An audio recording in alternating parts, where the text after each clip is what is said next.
On our next Fifth Estate, we look at a battered river. Last July, thousands of fish were killed in Ontario's Spanish River.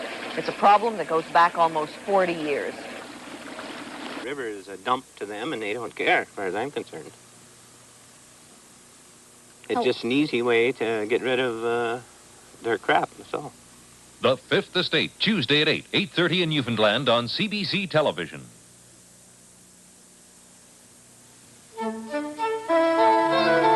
This is CBC. Tuesday at 6, 24 Hours, Profiles, Joe Zukin.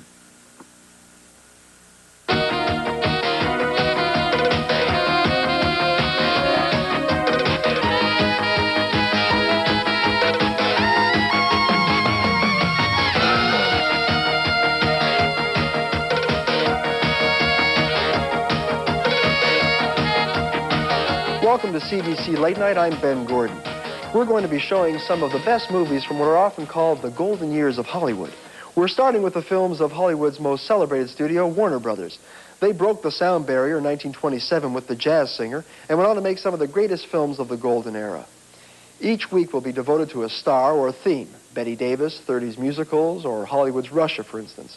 Tonight's movie is The Maltese Falcon, and it begins a week of Humphrey Bogart films, all with his friend and colleague John Huston behind the camera as writer and/or director. The Maltese Falcon was John Huston's debut as a director. Earlier, he'd been a noted scriptwriter in Hollywood, also known as a bit of a rogue, a boxer, a painter, and what have you. John Huston's father, the great actor of stage and screen, Walter Huston, took a cameo role in his son's first picture. Watch for him as Captain Jacoby, a nice, though important part, because halfway through the film, he really keeps the mystery ball rolling.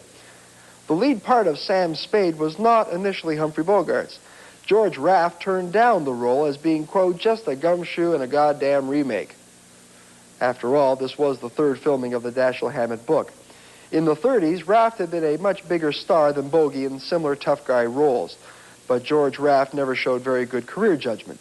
He'd already turned down the lead in High Sierra, which also went to Bogey.